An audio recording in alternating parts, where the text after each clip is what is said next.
Hi friends, நம்ம already TNPSC எக்ஸாமில் கேட்டிருந்த மேத்ஸ் கொஷின்ஸ்லாம் சால்வ் பண்ண ஸ்டார்ட் பண்ணோம் இல்லையா.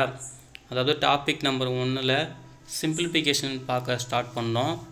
ஸோ அதை தொடர்ந்து இப்போ நம்ம 2வது சம் இந்த வீடியோவில் பார்க்கலாம். வாங்க ஃபஸ்ட்டு கொஷின் நான் பார்த்துடலாம்.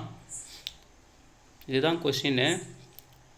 81 whole power of 0.81 into 9 divided by 81 whole power of 0.99 into 9 whole power of 0.64. ரைட்டுங்களா. இந்த கொஸ்டின் பார்த்தீங்கன்னா டிஎன்பிசி எக்ஸாமில் நடந்த, அதாவது 1999 நடந்த டிஎன்பிசி எக்ஸாமில் கேட்டிருக்காங்க. சரி வாங்க ஃப்ரெண்ட்ஸ், இந்த கொஸ்டின் எப்படி சால்வ் பண்ணுறதுன்னு பார்ப்போம். 1 செகண்ட் இந்த கொஸ்டின் பாருங்களேன். இங்கே 9 இருக்குது, இங்கே 81 இருக்குது, இங்கேயும் 81 இருக்குது, இங்கே 9 இருக்குது. ரைட்டுங்களா. ஸோ இது எல்லாமே ஒன்றுத்துக்கு ஒன்று ரிலேஷன்ஸ் மட்டும் நமக்கு தெரியுது. இந்த பவர் வேல்யூயை விட்டுருங்க, இந்த நம்பர்ஸ் மட்டும் பாருங்கள். ஸோ நம்ம அதுக்கு என்ன பண்ணோம்னா, இப்போ இந்த 81ன்றது நம்மளுக்கு என்னன்னு தெரியும், அதான் ஸ்கொயர் வேல்யூ. நான் ஆல்ரெடி ஸ்கொயர் வேல்யூ பற்றி தனியாக ஒரு வீடியோவை போட்டிருக்கேன்.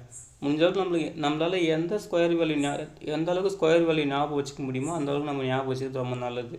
ஸோ இப்போ நம்ம இங்கே என்ன பண்ணலான்னா, கொடுத்துருக்கிறது ஒரே நம்பர் வேல்யூ ஃபார்மேட்டில் நம்ம ரைட் பண்ணிப்போம். இப்போ இந்த 81 இருக்குல்ல, 81ஐயும் 9 என்ற ஃபார்மேட்டுக்கு நம்ம ரைட் பண்ண ஸ்டார்ட் பண்ணுறோம். நம்மளுக்கு சால்வ் பண்ணுறதுக்கு ஈஸியாக இருக்கும். என்ன சொல்கிறேன்னா, இப்போ பாருங்கள், நெக்ஸ்ட் ஸ்டெப் பாருங்கள். இப்போ கொஸ்டின் கொடுத்துருக்காங்க இல்லையா, கொடுத்துருக்கிறத நான் என்ன பண்ணுறேன், எல்லாத்தையும் 9 ஃபார்மேட்டில் மாற்றிக்கிறேன். இப்போ 81 என்னது, 81னா 9 ஸ்கொயர்னு நம்மளுக்கு தெரியும். ரைட்டா. ஸோ 81க்கு பதிலாக நான் 9 ஸ்கொயர்னு ரைட் பண்ணிட்டேன். அதே போல் ஆல்ரெடி பவர் வேல்யூ 0.81 அவங்க கொடுத்துருக்காங்க. ரைட்டா, அதையும் அங்கே ரைட் பண்ணிக்கணும். ஸோ சேமாக டினாமினேட்டர்லேயும் ஒரு 81 இருக்குது. ரைட்டா. அதே போல் இங்கேயும் 9 ஸ்கொயரு பவரில் 0.99 எழுதியாச்சு. ரைட்டுங்களா. இங்கே பாருங்கள், இங்கே 9 இருக்குது. நியூமரேட்டரில் பாருங்கன்னா வெறும் 9 மட்டும் இருக்குது. வெறும் 9 மட்டும் இருந்தால் என்ன அர்த்தம், மேலே 1 இருக்கிறதா அர்த்தம். அந்த 1 கண்டிப்பாக எழுதியே ஆகணும். அதுக்கப்புறம் டினாமினேட்டரில் அடுத்து ஒரு 9 இருக்குது, அதையும் இங்கே ரைட் பண்ணியாச்சு. சரிங்களா. இப்போ பாருங்கள், எல்லாமே 9 ஃபார்மேட்டில் வந்துடுச்சு. ரைட்டுங்களா. நெக்ஸ்ட்டு நம்ம என்ன பண்ணணும்னா, இதை சால்வ் பண்ணுறதுக்கு பவர் ரூல்ஸ் யூஸ் பண்ணணும். நம்ம இதெல்லாம் பேசிக் மேத்ஸ் தான், பவர் ரூல்ஸு நம்மளுக்கு தெரிஞ்ச விஷயந்தான். ஸோ அந்த பவர் ரூல்ஸ்னால் ஃபஸ்ட் நம்ம என்ன பார்ப்போம். ஸோ இதுதான் ஃப்ரெண்ட்ஸ் அந்த பவர் ரூல்ஸ் ஃபார்முலா. ஸோ இந்த 2 கண்டிஷன்ஸ் தான் நம்ம இங்கே யூஸ் பண்ண போகிறோம். இங்கே பாருங்கள், இங்கே ஃபஸ்ட்டு கண்டிஷன் பாருங்கள், a power m whole power of n. So இந்த ஃபஸ்ட்டு கண்டிஷனு இதுவும் ஒத்து போதுங்களா. அதே போல் இந்த செகண்ட் கண்டிஷன் பற்றி நெக்ஸ்ட் ஸ்டெப்பில் நம்மளுக்கு புரியும். ரைட்டுங்களா. பார்க்கலாம். இப்போது இந்த ஃபஸ்ட்டு கண்டிஷன் இங்கே எப்படி அப்ளை பண்ணி நம்ம பார்க்கலாம். இப்போ கொடுத்துருக்க வேல்யூ இங்கே பாருங்கள் ஃப்ரெண்ட்ஸ், இங்கே a பவர் இந்த ஃபஸ்ட்டு கண்டிஷன் இருக்குல்ல, இங்கே ஏனா 9ன்னு அர்த்தம், எம்முனா இங்கே 9க்கு மேலே என்ன இருக்குது, ஃபஸ்ட்டு 2 இருக்கா, 2. என்னன்னா லாஸ்ட்டு ஹோல் பவரில் இருக்க போகுது 0.81. இதை தான் இப்போ நான் அப்படி ரைட் பண்ணியிருக்கேன். புரியுதுங்களா. ஏனா 9, எம்முனா 2, என்னன்னா 0.81. இந்த இருக்குது பாருங்கள் 0.81, இது n. ஸோ இந்த கண்டிஷனில் தான் இப்போ கொடுத்துருக்காங்க. அப்போ இந்த கண்டிஷனில் நம்ம கொடுத்தா என்ன பண்ணணும், இந்த வேல்யூ அப்ளை பண்ணி இதை சால்வ் பண்ணணும். பார்க்கலாம் வாங்க. இப்போது இங்கே என்ன இருக்குது, வேல்யூ கொடுத்து a power m whole power n கொடுத்தா என்ன பண்ணணும், m இன்ட்டு n போடணும். 2 பவர் வேல்யூவும் மல்டிப்ளை பண்ணணும். அதுதான் அர்த்தம். ஃபஸ்ட்டு இந்த பவர் வேல்யூ நம்ம என்ன பண்ணலாம், மல்டிப்ளை பண்ணலாம். m into n. நான் m நான் சொன்னேன், இங்கே பாருங்கள் 2 ஆச்சுங்களா. n நான் சொன்னேன் 0.81. சரிங்களா. இது ரெண்டுத்தையும் நம்ம என்ன பண்ணணும், மல்டிப்ளை பண்ணணும். 0.81 இன்ட்டு 2 டிவைடட் பை, இதை மல்டிப்ளை பண்ணுங்கள், 216. 2 டெசிமல் தள்ளி புள்ளி வைக்கணும். ஓகேங்களா. 1.62 இதோட ஆன்சரு. ரைட்டா. இதே போல் நம்ம என்ன பண்ணோம், இங்கே கீழே இருக்குல்ல டினாமினேட்டரில் இதுக்கும் அப்ளை பண்ணணும். இதுக்கு அப்ளை பண்ணோம்னா அதே போல் தான் 0.99 × 2. இது நம்ம மல்டிப்ளை பண்ணணும்னா வரும் 1.92 வரும். ரைட்டுங்களா? ஸோ இப்போ 2 வேல்யூ என்ன பண்ணணும், நெக்ஸ்ட் ஸ்டெப் நம்ம வந்து சப்ஸ்டியூட் பண்ணணும். இப்போ பாருங்கள், நெக்ஸ்ட் ஸ்டெப்பு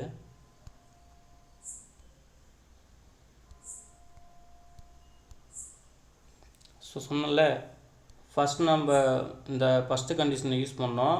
யூஸ் பண்ணிவிட்டு இந்த பவர் வேல்யூ வந்து ஷார்ட் பண்ணிட்டோமா 1.62ன்னு சொன்னோன்னா, அடுத்தது பாருங்கள் 1.98ன்னு சொன்னோன்னா, ஸோ நம்ம இந்த ரெண்டு வேல்யூவும் ஷார்ட் அவுட் பண்ணியாச்சு. இப்போ ரிமைனிங்கிறது எதுவுமே இல்லை, அதை அப்படியே போட்டுக்கணும், அவ்வளோதான். ஓகேங்களா? இப்போ நம்ம என்ன பண்ணணும், அடுத்த ஸ்டெப்பில் செகண்டு பவர் ரூல் வந்து யூஸ் பண்ணணும். ஓகேங்களா? இப்போ இங்கே பாருங்கள், நியூமரேட்டர்லேயும் இந்த செகண்ட் கண்டிஷனில் தான் இருக்குது. ரைட்டுங்களா? டினாமினேட்டர்லேயும் இந்த ரெண்டாவது கண்டிஷன் தான். ஓகேங்களா? இப்போ ஈஸியாக அதை அப்ளை பண்ணலாம் பாருங்கள். இப்போது இந்த செகண்ட் கண்டிஷன் ரூல்ஸ் பிரகாரம் பார்த்தீங்கன்னா, ஏன்னா என்னது, அதே 9 தான்.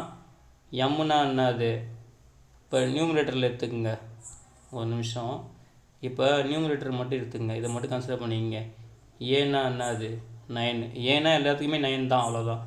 இப்போ மேலே போட்டு சொல்கிறேன். எம்னா என்னது 1.62, என்னன்னா வெறும் 1. ஓகேங்களா? இப்போது எம் வேல்யூ 1.62, என் வேல்யூ 1. இங்கே என்ன condition, a power M plus என்னா. ஃபஸ்ட் நம்ம என்ன பண்ணுறோம், பவர் வேல்யூ மட்டும் கண்டுபிடிக்கணும். பவர் வேல்யூ என்னது, ஃபார்முலா பிரகாரம் எம் ப்ளஸ் என்னா. ஸோ 1 + 62 + 1. இந்த 1 இருக்குல்ல, இது ரெண்டு வேல்யூவும் ரெண்டுத்தையும் ஆட் பண்ணணும். என்ன வரும், 2.62. ரைட்டுங்களா? ரெண்டுத்தையும் ஆட் பண்ணால் 2.62. ஓகேங்களா? அதே போல் இங்கே பாருங்கள், டினாமினேட்டரில் இருக்குல்ல, இதையும் நம்ம ஆட் பண்ணணும். இதுலேயும் எம் வேல்யூ 1.98 ப்ளஸ்ஸு என் வேல்யூ 0.64. இது ரெண்டுத்தையும் ஆட் பண்ணோன்னா வரும் 2.62. இதுவும் 2.62 தான். ஓகேங்களா? ஸோ ரெண்டுத்துக்கான வேல்யூவும் நம்ம இந்த செகண்ட் கண்டிஷன் ஃபார்முலா வச்சு ஷார்ட் அவுட் பண்ணியாச்சு. என்ன வருது, 2.62 வருது. ஸோ நெக்ஸ்ட்டு ஸ்டெப்பில் அந்த வேல்யூ வந்து நம்ம என்ன பண்ணணும், அப்ளை பண்ணணும். அப்ளை பண்ணுங்கள்.